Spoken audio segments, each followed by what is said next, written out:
One of the most valuable metrics you can monitor in your app is a critical user journey, whether it's a checkout flow, a driver accepting a ride, or a patient booking an appointment. At Luciq, we make it easy to track these journeys end-to-end, plus a whole lot more.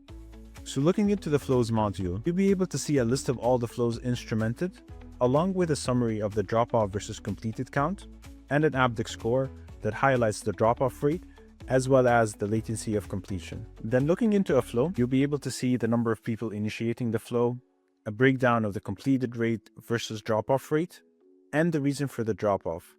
Was it a simple abandonment, or a forced restart, or something more serious like a crash? You also get to see trends over time for the flow's Appdex score, throughput count, and P50 score.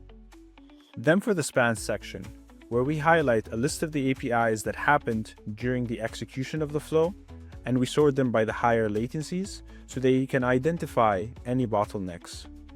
We also list the crashes that happened during execution so that with a click of a button, you're guided into the crash debugging page where you're well on your way into the investigation.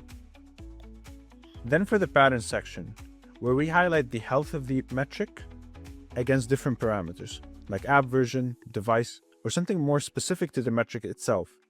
So if this is a basket to payment, maybe one custom parameter will be the number of items in the basket and comparing the health of the metric. Finally, you can look at each individual occurrence of a flow and replay the session where this flow happened. When clicking on the Play Full Session button, you'll be guided into the session replay where this flow happened, where you can then see the operations that happened within, from screen loads, to user steps, to non-fatals, to network requests and more.